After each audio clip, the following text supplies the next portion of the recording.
August 6, 1945, 31,000 feet above the Japanese city of Hiroshima. A single silver bomber cuts through the morning sky, its four massive engines drumming a steady rhythm. Inside, 12 men carry a weapon that will change warfare forever. The aircraft commander, Colonel Paul Tibbets, checks his instruments one final time. In the bomb bay, a device called Little Boy waits in silence. In the next 40 minutes, you'll discover the complete story of the B-29 Superfortress, from its controversial birth in the desperate days of 1940 to its legendary combat record that brought an empire to its knees. This is a story of innovation, courage, and the machine that ended World War II. But before we dive in, let me ask you this. What if I told you that the B-29 Superfortress cost more to develop than the Manhattan Project itself? Stay with me, because by the end of this video, you'll understand why the B-29 is considered the most advanced and expensive weapons program of the entire Second World War, surpassing even the atomic bomb in total cost. This wasn't just another bomber. The B-29 was a pressurized, high-altitude fortress that could fly higher, faster, and farther than any bomber before it. It carried more bombs than a squadron of earlier aircraft. Its computerized fire control system was decades ahead of its time, and it demanded engineering solutions that wouldn't become standard until the jet age. But here's what makes this story truly remarkable. When Boeing began designing this aircraft in 1938, most military experts believed such a plane was impossible. The specifications called for a bomber that could carry a 2,000-pound bomb load for 5,333 miles. That's the distance from Hawaii to Tokyo and back. No existing aircraft could even reach half that range.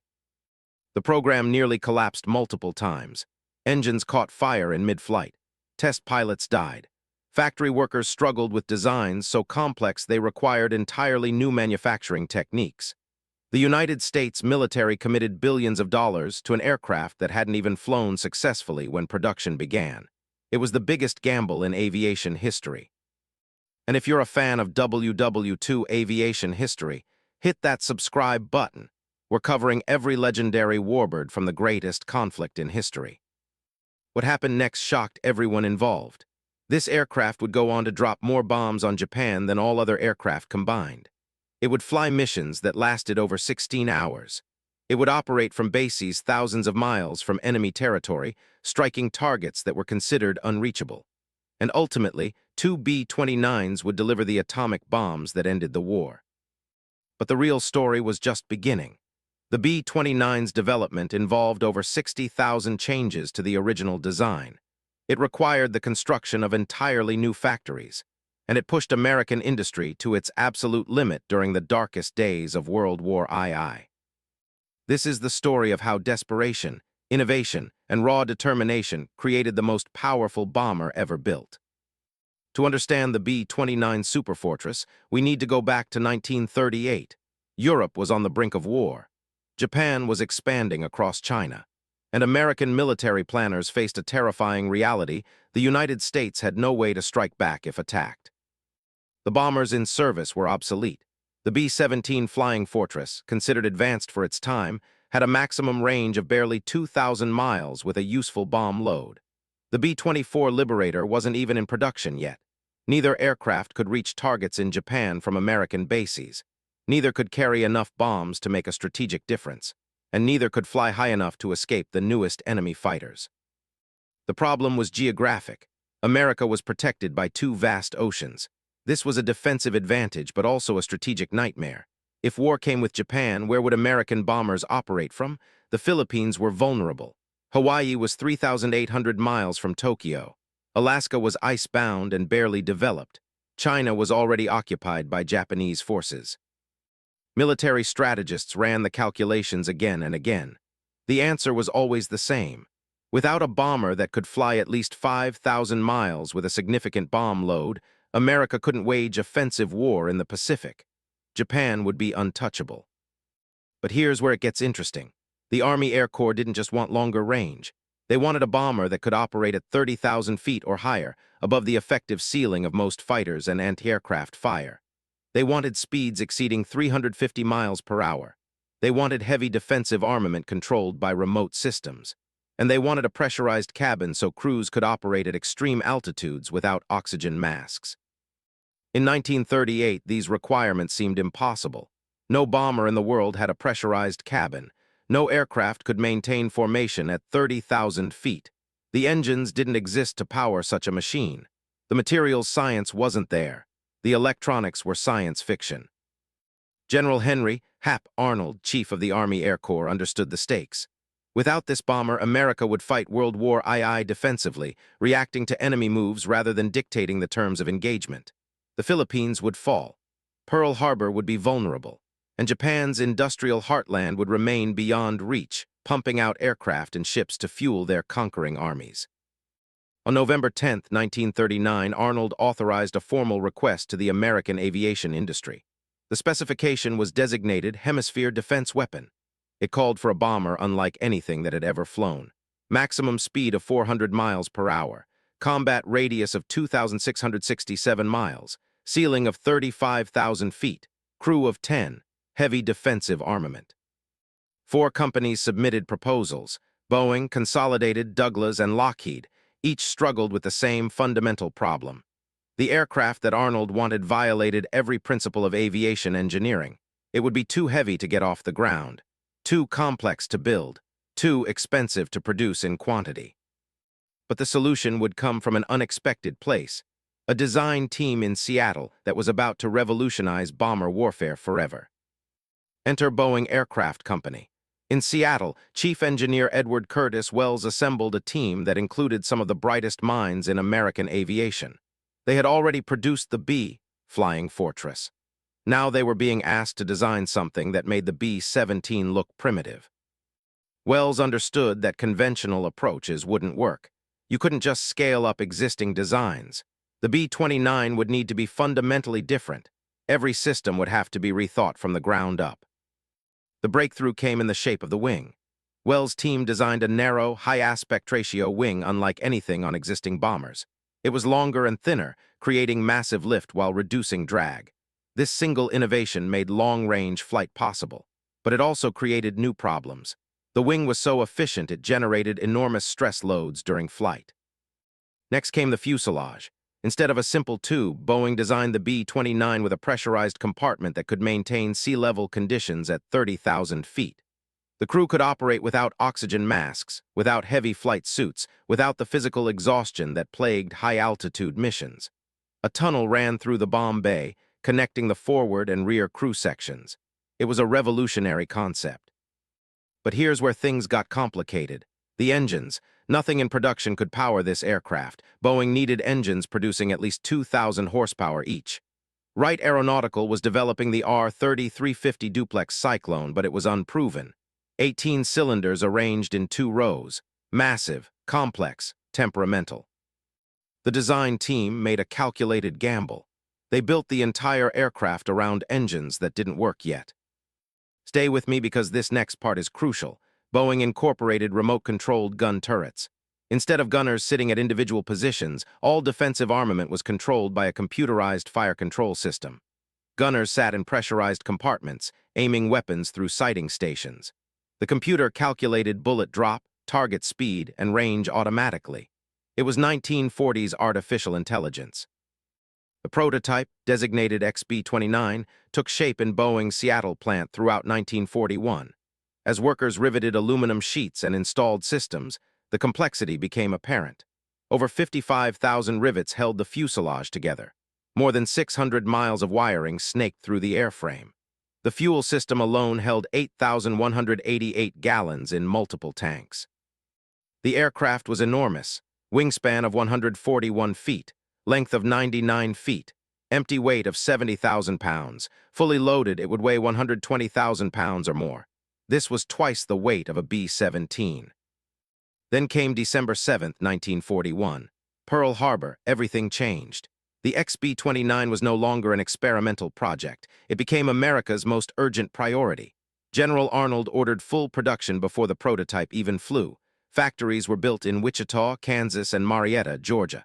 Thousands of workers were hired. Billions of dollars committed. Boeing test pilot Edmund Allen received his orders. Take the XB-29 up for its first flight. Prove that this massive, complex, unproven aircraft could actually fly. On September 21, 1942, Allen advanced the throttles. The four R-30-350 engines roared to life. The massive bomber rolled down the runway at Boeing Field in Seattle. The nose lifted, and for the first time, the B-29 Superfortress rose into the air. However, what happened during the first test flight would shock everyone involved. The first flight lasted 75 minutes. Edmund Allen reported that the aircraft handled well, but the engines ran dangerously hot. The R-30-350s weren't ready. They overheated constantly. Oil temperatures spiked. Cylinder head temperatures exceeded safe limits, and this was just the beginning of the B-29's problems. On February 18, 1943, disaster struck. Allen was conducting the second prototype's test flight near Boeing Field. 15 minutes into the flight, fire erupted in the number 1 engine. The blaze spread rapidly. Allen radioed the tower. His voice was calm but urgent. He was turning back. The B-29 never made it. The fire weakened the wing structure. The aircraft rolled, inverted, and plunged into a meat packing plant in Seattle. Allen and his entire crew died instantly. 20 workers on the ground perished in the inferno. The program's chief test pilot was gone. The second prototype destroyed. The investigation revealed brutal truths. The engines were fundamentally flawed. Magnesium crankcases caught fire. Valves stuck. Push rods failed. The cooling system couldn't handle sustained high-power operation. These weren't minor issues. They were catastrophic design failures.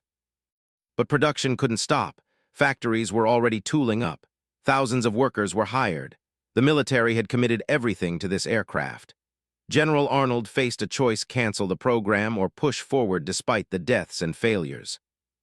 He pushed forward. Boeing engineers worked around the clock. They redesigned the engine cowlings for better airflow. They modified the cooling system. They changed materials in critical components. Over 900 modifications were made to the basic design before production aircraft rolled out. Pilots who flew early B-29s reported constant anxiety. The engines could catch fire at any moment. Mechanics spent hours between flights checking systems that had never been properly tested. Training accidents killed dozens of aircrews. The B-29 earned a grim nickname among pilots: the Widowmaker. What happened next shocked everyone. Despite the problems, despite the deaths, despite engineers begging for more testing time, General Arnold ordered the B-29 into combat. Not in Europe, where bases were plentiful and distances short, but in the Pacific, where the bomber would face its ultimate test across thousands of miles of ocean. The first B-29s arrived in India in April 1944. Their mission: strike Japanese targets in Southeast Asia and China. The crews had minimal training. The aircraft had hundreds of unresolved mechanical issues, and the logistics of operating the world's most complex bomber from primitive jungle airfields seemed impossible. But its real test was about to come in actual combat. June 5, 1944, Kharagpur, India. 98 B-29s of the 58th Bombardment Wing sat on scorching airfields carved from jungle. Their target: the Makasan Railway Workshops in Bangkok, Thailand. This would be the Superfortress's first combat mission. The logistics were nightmarish. Every gallon of fuel, every bomb, every spare part had to be flown over the Himalayas from India to forward bases in China. The route crossed mountains rising to 20,000 feet. Weather changed without warning. Crews called it flying the hump, and it was one of the most dangerous supply routes in the world. At 8:30 hours, the formation lifted off. 14 aircraft aborted with mechanical failures before reaching the target. The remaining bombers encountered heavy cloud cover over Bangkok. Only 48 successfully bombed the railway yards. 5 B-29s were lost, not to enemy action, to engine failures and mechanical breakdowns. The mission was declared a success, but the reality was sobering. More bombers were lost to their own systems than to Japanese defenses. The R-30-350 engines continued to plague operations. On the ground, maintenance crews worked 18-hour days in brutal heat, struggling to keep aircraft flying. But you won't believe what happened during the next major mission. On June 15, 1944, 68 B-29s launched from Chinese bases to attack the Imperial Iron and Steel Works in Yawata, Japan. This was the first American bombing raid on the Japanese home islands since the Doolittle Raid in 1942. The mission required a 3,200-mile round trip. Crews would be airborne for nearly 16 hours. Every system would be pushed to its limits. As the formation approached Japan after dark, searchlights stabbed the sky. Anti-aircraft fire erupted. Japanese fighters rose to intercept. The bombers scattered. Cloud cover obscured the target. Only 15 aircraft actually bombed Yawata, causing minimal damage.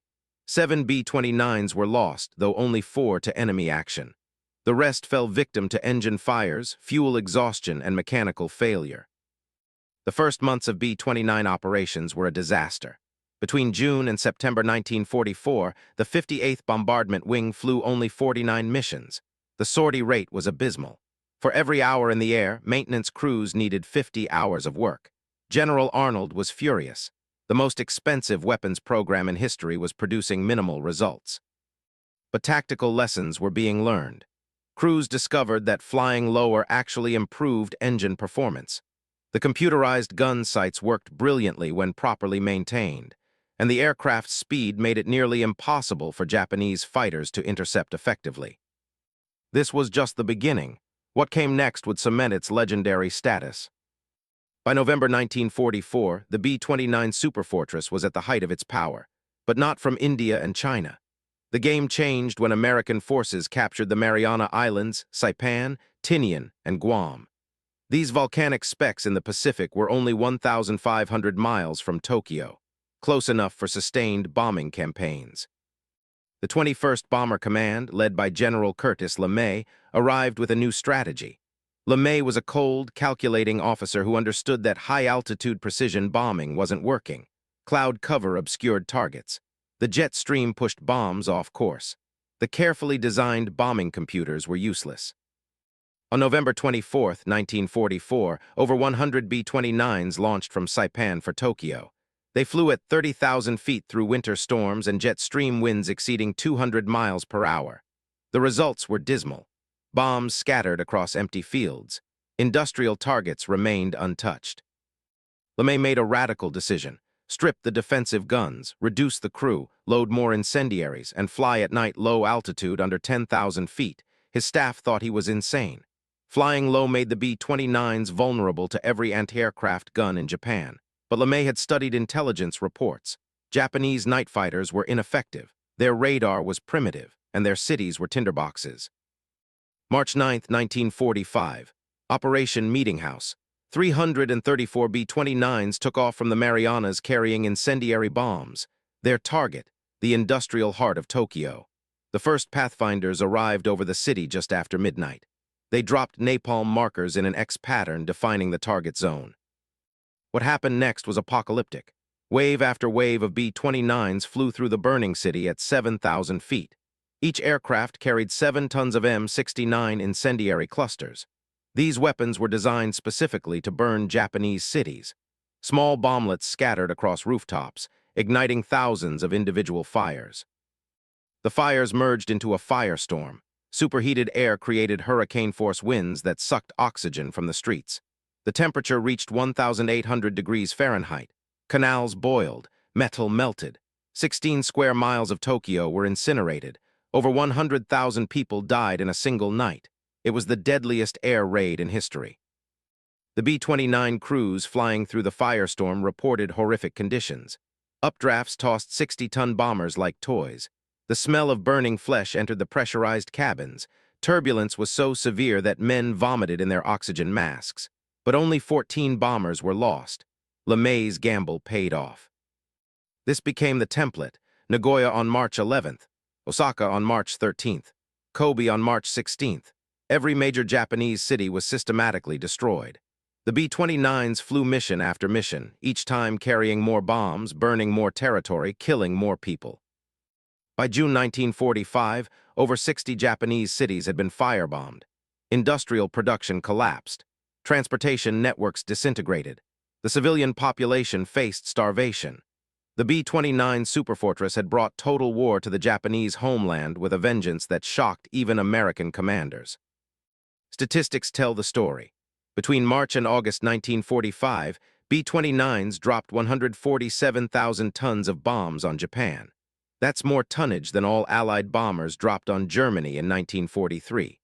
The 21st Bomber Command flew over 34,000 sorties with a loss rate under 2%.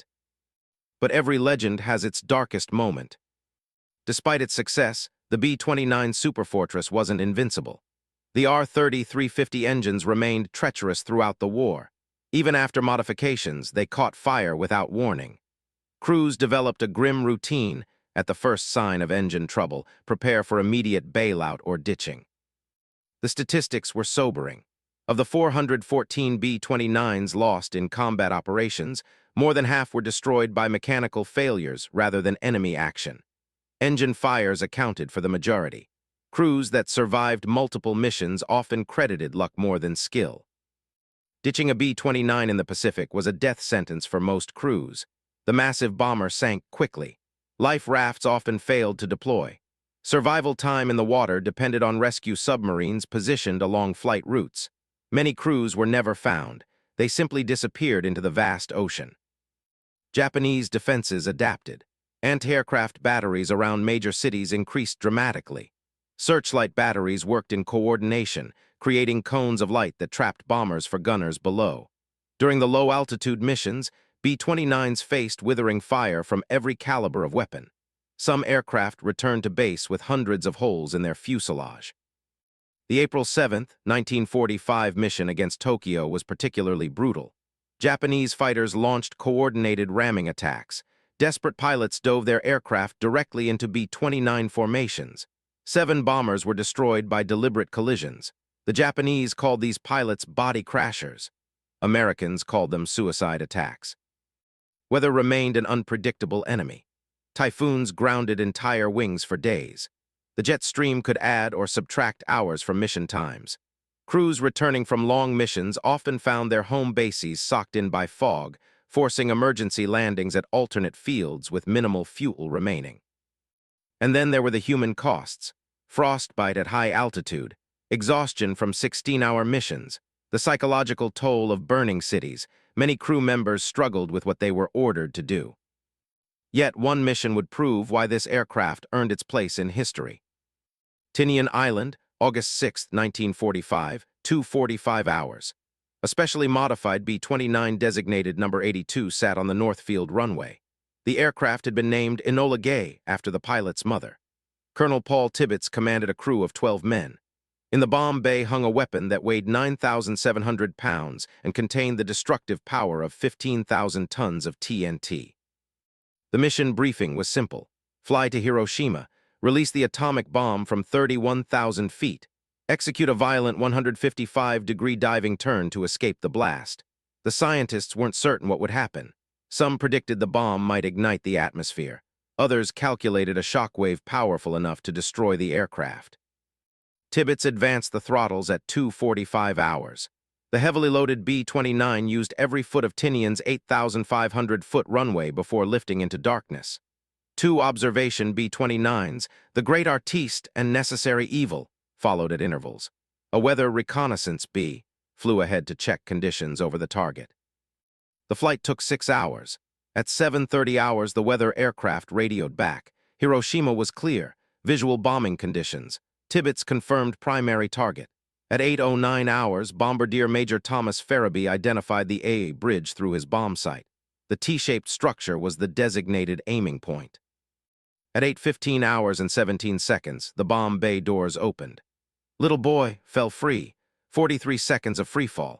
The B-29 immediately banked hard, diving away at maximum speed. Tibbets fought the controls as the aircraft turned nearly on its side. The atomic bomb detonated 1,900 feet above Hiroshima at exactly 8:16 hours. A flash brighter than the sun flooded the cockpit. The shockwave hit the B-29 twice, once from the direct blast, again from ground reflection. The aircraft shuddered violently. Tail gunner Bob Caron watched the mushroom cloud rise to 40,000 feet. He described it as a bubbling mass of purple-gray smoke. Below, an entire city ceased to exist. The blast destroyed everything within a 1-mile radius. Fires erupted across 5 square miles. 70,000 people died instantly. Another 70,000 would die from radiation and injuries over the coming months. 3 days later, on August 9th, a B-29 called Boxcar delivered a plutonium bomb to Nagasaki. 40,000 more dead. Japan surrendered on August 15, 1945. Two B-29s, two missions, the war was over. As the war progressed, the B-29 Superfortress would continue to evolve. By mid-1945, warfare was changing, and the B-29 changed with it. Boeing and the military had produced 15 different variants of the Superfortress, each optimized for specific missions. The evolution of this aircraft reflected the evolution of modern aerial warfare itself. The B-29A featured a four-gun forward dorsal turret instead of the original two-gun design. Production shifted to Boeing's Renton plant, where over 1,100 of this variant were built. Meanwhile, the B-29B emerged as a stripped-down version for low-altitude night missions. All defensive guns except the tail position were removed. No fire control system. No gunners. Just a lighter, faster bomber that could carry even more incendiaries. Then came specialized variants that pushed the aircraft's capabilities further. The F-13 reconnaissance version carried cameras instead of bombs. These aircraft photographed every major Japanese city before and after raids, providing crucial damage assessment. Some F-13s penetrated deep into Soviet territory after the war, mapping installations that would become targets during the Cold War. The TB-29 served as a training platform, teaching new crews on an aircraft that still killed inexperienced pilots. The SB-29 became an air-sea rescue variant, dropping life rafts and supplies to downed crews in the Pacific. These rescue B-29s saved hundreds of lives, circling crash sites until surface vessels arrived. Mining operations showcased the B-29's versatility. Between March and August 1945, B-29s dropped over 12,000 naval mines in Japanese waters. Operation Starvation, as it was called, devastated Japanese shipping.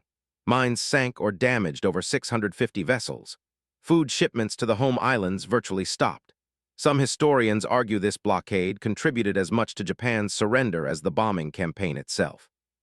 Production numbers tell the story of American industrial might. By war's end, 3,970 B-29 Superfortresses had been built across 4 major factories. Boeing Seattle produced 1,644 aircraft. Boeing Renton added 1,119. The Glenn L. Martin plant in Omaha built 536. Bell Aircraft in Marietta completed 668. At peak production in March 1945, factories delivered 100 B-29s per week. The total cost exceeded $3 billion. Adjusted for inflation, that's over $50 billion in modern currency. More than the Manhattan Project. More than any other weapons program in World War II. It was the single most expensive military undertaking of the entire conflict. And then came the moment that would define its legacy beyond the war itself. When the war ended in August 1945, the B-29 Superfortress had flown 31,807 combat sorties. They dropped 171,060 tons of bombs on Japanese targets. The 21st Bomber Command alone destroyed 178 square miles of urban Japan. But the aircraft's story was far from over. The B-29 became America's primary strategic bomber during the early Cold War. When the Soviet Union blockaded Berlin in 1948, B-29s deployed to bases in England and Germany as a show of force. The Soviets knew these aircraft could reach Moscow with atomic weapons. The deployment helped break the blockade without firing a shot. Then came Korea. On June 25, 1950, North Korean forces invaded South Korea. Within weeks, B-29s were flying combat missions again. They operated from bases in Japan and Okinawa, bombing bridges, factories, and supply lines. But this time, they faced a new enemy, jet fighters. Soviet-built MiG-15s could climb higher and fly faster than any B-29. Daylight missions became suicidal. The Superfortress shifted to night operations, just as it had over Japan. Between 1950 and 1953, B-29s flew over 21,000 sorties in Korea. 34 were lost to enemy action, most to MiG-15s. The era of the propeller-driven bomber was ending. After Korea, the B-29 served in specialized roles. The KB-29 became an aerial refueling tanker, extending the range of jet fighters and bombers. The WB-29 flew weather reconnaissance missions. Some B-29s were converted into drone directors, controlling radio-controlled target aircraft. Others became engine test beds, helping develop the turboprops and jets that would replace them. Foreign nations operated B-29s as well. Britain received 88 superfortresses under the designation Washington B-1. They served with the Royal Air Force until 1958. The aircraft helped Britain maintain strategic bombing capability while developing its own jet bombers. The Soviet Union created an unauthorized copy called the Tupolev Tu-4. During the war, several damaged B-29s made emergency landings in Soviet territory. Stalin ordered his engineers to reverse engineer them. The Tu-4 was virtually identical, down to manufacturing flaws in the original aircraft. Over 800 were built. By 1960, the last B-29s were retired from active military service, but dozens survived. Today, fewer than 30 B-29 Superfortresses exist worldwide. Only 2 remain airworthy: FI, owned by the Commemorative Air Force, and DOC, restored by a dedicated group in Wichita, Kansas. Both fly at airshows, giving modern audiences a glimpse of the bomber that ended World War II. Looking back, the B-29 Superfortress was more than just a machine. It was a watershed moment in aviation history and modern warfare itself. The technological innovations pioneered by the B-29 became standard features of all future aircraft. Pressurized cabins, remote-controlled weapon systems, computerized fire control, high-altitude long-range flight. Every modern airliner and military transport owes something to the B-29's revolutionary design. The aircraft proved that strategic bombing could decide wars. Before the B-29, armies and navies determined victory. After the B-29, air power became the dominant force in modern conflict. The concept of total war, bringing destruction directly to the enemy homeland, became doctrine for every major military power. The B-29 also demonstrated America's industrial capability. Building 3,970 of these complex aircraft in just 4 years required a manufacturing miracle. New factories, new techniques, new materials. The lessons learned building the Superfortress helped America dominate aerospace manufacturing for decades afterward. But the B-29's legacy is complicated. It ended World War II, saving millions of lives that would have been lost in an invasion of Japan. Yet it also brought unprecedented destruction to civilian populations. The firebombing campaigns killed hundreds of thousands. The atomic missions opened the nuclear age with all its terrible implications. Pilots who flew the B-29 had mixed feelings. They were proud of their service, proud of the aircraft's capabilities, but many struggled with what they had done. They had burned cities. They had killed civilians. They had unleashed weapons that threatened humanity's future. Still, military historians agree on one point. The B-29 Superfortress was the most advanced bomber of World War II. No other aircraft combined its range, payload, altitude, and sophistication. It was truly the most powerful bomber of its era. So there you have it, the complete story of the B-29 Superfortress. From its troubled development in 1940 to its decisive role ending World War II and beyond, this aircraft proved that innovation, determination, and raw industrial power could change the course of history. 3,970 B-29s were built, flying over 31,000 combat missions and dropping 171,060 tons of bombs. The aircraft flew from primitive jungle airfields, crossed thousands of miles of open ocean, and struck targets that were considered unreachable just years before. It remains one of the most influential military aircraft ever built. The B-29 introduced technologies that define modern aviation. It demonstrated the power of strategic bombing, and it delivered the weapons that ended the most destructive war in human history. For better or worse, the Superfortress changed warfare forever. What impressed you most about this legendary warbird? Was it the technological innovation, the sheer scale of the bombing campaigns, or the atomic missions that ended the war? Let me know in the comments below. And if you want to see more deep dives into WWII's greatest aircraft, subscribe and hit that notification bell. We're covering everything from the P-51 Mustang to the German Me-262 jet fighter. Thanks for watching WWII Aviation, and I'll see you in the next one.